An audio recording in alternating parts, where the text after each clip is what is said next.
غلیم که راته نه پرېږدي په زړونو کې پښتو، زمونږ خو بهیږي په رګونو کې پښتو.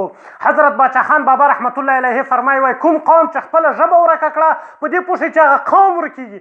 زه دا نه درته وایم چې تاسې له فارسي ژبو پنجابیانو یا اردو ژبو سره تعصب وکئ، خو دا درته وایم چې خپلې ژبې ته وفادار پاتې شئ. د پښتون تر ټولو غټه بدبختي یا غټه بېغیرتي همدا ده چې لږ پیسهداره سي یا لږ سیاستوال سي خپله ژبه پرېږدي، په خپله ژبه باندې شرمېږي. وایي لوی لوی خلک یې واړه شي پښتو پرېږدي، چې په خېټه لږ ماړه شي پښتو پرېږدي، خپلې ژبې ته وفادار پاتې شئ. بل ورځ یو ګلخان ته ماته میسیج کړی وای سنو افغانی نمک حرام میں پاکستانی پختون ہوں میں افغانی نہیں ہوں. آخر مې ورته ویل مالګوره که ته رښتیا پښتون یې همدغه لیکل راته پښتو کې راولېږه، زه به دا ومنم چې ته پښتون یې. یا مالته دې د موبایل شمېره په پښتو کې راته ووایه خو نیسې کوئ نه لیکئ سې دستی شروع کې 348 525 590 ټرته وغیره. ته مال پښتون له کومه سوې؟ ته د پنجابي غلام یې، ته د پنجاب د خوټو ماشین استعمال نه وروسته دې ایستا چې تا اولاد ښوونځی بیخي پېژني نه خو سکول پېژني. په سکول کې مال د په خپلې ژبې د خپل تاریخ د زده کړې حق لا تر اوسه نه لري. ته له کومې خوا پښتون سې، له کومې خوا آزاد شولې؟ له چتراله تر بولانه ټولې 5 پښتو لوحې یا ساین بورډونه نسي پیدا کولی پښتونخوا کې چې پاکستان تر ټولو لویه جغرافیه ده.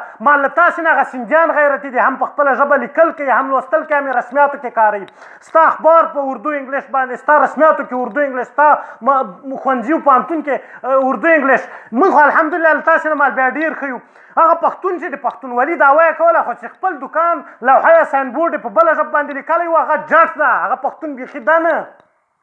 پښتون باید پښتو ولیکي، ویل ولي.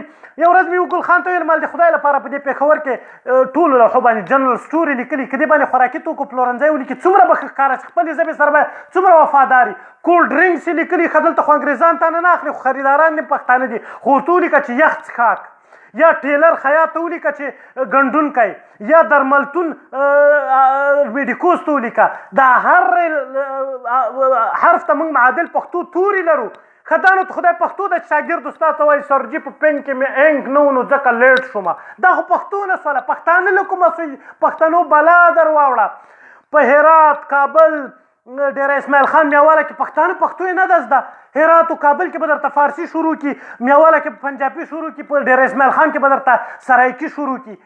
ښه موږ به د استرالیا پښتنو نه څه ګیله وکړو چې خپله ژبه یې هېره کړې، موږ به د هند و کشمیر له پښتنو نه څه ګیله وکړو چې خپله ژبه یې هېره کړې، موږ به د اروپا او د امریکا پښتنو نه څه ګیله وکړو چې خپله ژبه یې ولې هېره کړې ده. په والله چې خپلې ژبې ته څوک وفاداره پاتې نه شو، که هغه خپلې مېرمنې ته هم وفاداره پاتې شي نو خپله ژبه باندې هم لیکل وکړئ، هم لوستل وکړئ، هم یې خپلو بچیانو ته وروښوئ.